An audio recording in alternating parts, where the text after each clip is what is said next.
Cardigan across, move quickly across something. And the third one, casket gray, a small gray box or the sky, you can say. That next is resurrection, that is rebirth, a new beginning for something which is old, जिसे हम कहते हैं rebirth, पुनर्जन्म. Funerary treasures are the collection of valuable things used at the funeral. So funeral में जो treasures मतलब जो भी डेड बॉडी के साथ रखा जाता है खजाना, उसको funerary treasures कहते हैं. Circumvented is a way of found a way of avoiding a difficulty or a rule. The next is computed tomography, that is CT scan. आपने सुना होगा, एक स्कैनिंग होती है पूरी बॉडी की, बहुत थिन लेयर होती है. सो उसको रखकर एक के ऊपर एक रख के पूरी बॉडी की स्कैनिंग हो जाती है. Eerie detail, eerie is very strange. So these are the meanings. We will infer the meaning from the text. Now let us start. See, this is a picture of Prince Tut, you can say, or King Tut, as he died at the teenage. So he was just a teenager when he died. He was just a teenager. We all know that teenager is 13 to 19. So as the reasons of his death are not clear, so we are not sure that at what particular age he died.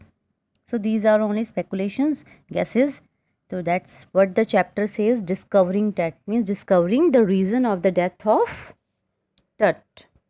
So he was a teenager when he died. He was the last heir of a powerful family that had ruled Egypt and its empire for centuries.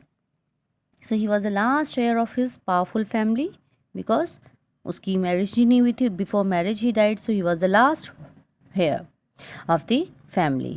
वो heir means that Waris, that ruled Egypt and its empire for century. अब Egypt से belong करता था ये, और अपने Egypt में इसने सेंचुरीज तक अपने एम्पायर को इसने दिस फैमिली ने, इजिप्ट में जो ये फैमिली थी, फ़ारा फैमिली, सो उन्होंने क्या किया, इस फैमिली में टट जो था, he was the last ruler, और जो सेंचुरीज से फैमिली रूल करती आ रही थी. He was laid to the last laden with gold and eventually forgotten. So he was laden with gold. बहुत सारा उसकी डेथ में क्या किया, बहुत सारा गोल्ड रखा गया. जब उसकी डेथ हुई तो he was laden with gold. बहुत सारा उसकी डेड बॉडी के साथ गोल्ड से उसको अच्छे से लपेटा गया, रखा गया. And eventually he was forgotten, क्योंकि डेथ के बाद फिर उसके बारे में भूल गए. Since the discovery of his tomb in 1922.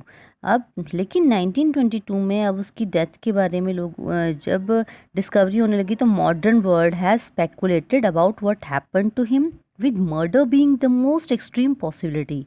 अब जब उसकी डेथ के स्पेकुलेशंस, जब स्पेकुलेशंस होते हैं, गेसेस, अनुमान लगाना किसी चीज़ के बारे में, सो अब मॉडर्न वर्ल्ड में जब उसकी डेथ के बारे में गेस किया तो अब किसी ने ये डाउट क्रिएट किया कि हो सकता है he was murdered. The most extreme possibility उसका मर्डर ही थी. Now leaving his tomb for the first time in almost 80 years, that has undergone a CT scan that offers new clues about his life and death. So अब उनकी death के बारे में, इसकी टूम जो थी किंग टट की टूम, इसको for the first time in almost 80 years, 80 years means अब जो फॉरेंसिक डेथ उनकी बहुत पहले हो गई है, लेकिन तो 80 years almost first time 80 years के बाद उसको जो उसकी जो बॉडी थी उसमें उसका अब CT स्कैन लिया गया, दैट ऑफर्स न्यू क्लूज. अब जिससे उनकी डेथ और लाइफ के बारे में न्यू क्लूज मिल जाएं. And it provides the precise होता है वेरी ब्रीफ एंड क्लियर, स्पष्ट data for an accurate forensic reconstruction of a boyish pharaoh. So that ये boyish pharaoh means that king of Egypt, उसके बारे में forensic reconstruction, accurate forensic reconstruction मिल सके, means उसके बारे में कोई क्लू मिल सके. Next,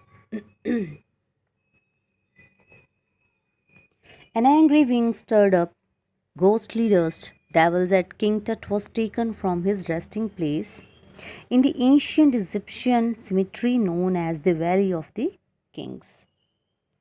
So, an angry wind stirred up ghostly dust. Devils at King was taken up. बहुत तेज हवा चलने लगी. घोस्टली डस्ट मीन्स पूरी की पूरी डस्ट ही डस्ट भरी पड़ी है वहाँ पर. As his body was taken from the resting place. Resting place means उसकी जो जिसमें उसे दफन करके रखा है. रेस्टिंग प्लेस मीन्स टूम में से जब निकाला गया तो वो बिल्कुल डस्ट से भरा पड़ा था. सो एंशियन इजिप्टियन सिमिट्री. सिमिट्री होते हैं जहाँ पर डेड बॉडी को रखा जाता है, शवगृह. You can say known as the valley of kings and that cemetery is known as the valley of kings, जहाँ पर किंग्स की डेड बॉडी को बरी किया जाता है. Next, dark-bellied clouds had scudded across the sky, desert sky all day and now were veiling the stars in cascade grey. It was 6 p.m. on 5 January 2005. So now dark bellies, अब बहुत काले बादल वहाँ पर छाने लगे. And cloud had scudded across, अब वो जो clouds हैं वो सब जगह छाने लगे. Scudded across as we have seen the in the expressions, that is move quickly across something. So अब चारों ओर घेरने लगे उसको, पूरे आसमान को, all day. And now were veiling the stars, and now these stars were there. So veiling is covering, stars से भरे पड़े हैं. अब शाम हो गई, ठीक है. The stars in the cascade grey. So cascade grey means grey colored box. Grey colored box means in which the dead body was buried. It was 6 p.m.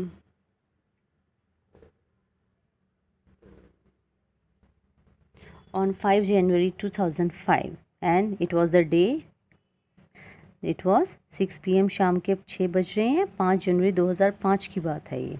Okay, the world's most famous mummy glided head forced into a CT scanner brought here to probe the lingering medical mysteries of little understood young ruler who died more than 3,300 years ago. So this was the most famous mummy. Mummy we all know that Egypt में mummies जो dead body होती है उसको लपेट कर किसी चीज़ में wrap up करके उनको बरी कर दिया जाता है. So this is called mummy. Okay, so this mummy was glided head. Glided अब क्या है? Glided means moved.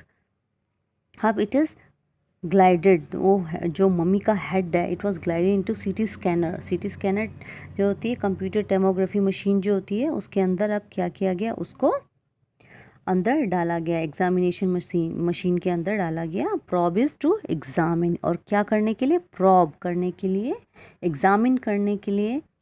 And lingering, अब वो काफ़ी टाइम तक वहीं पर लटकती रही, हैंगिंग, समय से लटकी हुई थी जो machine. Lingering medical mysteries, medical mysteries को खोजने के लिए कि क्या रीज़न है. The little understood young ruler who died, और उस यंग रूलर के बारे में जो 3,300 ईयर्स अगो पहले जिनकी डेथ हो गई है.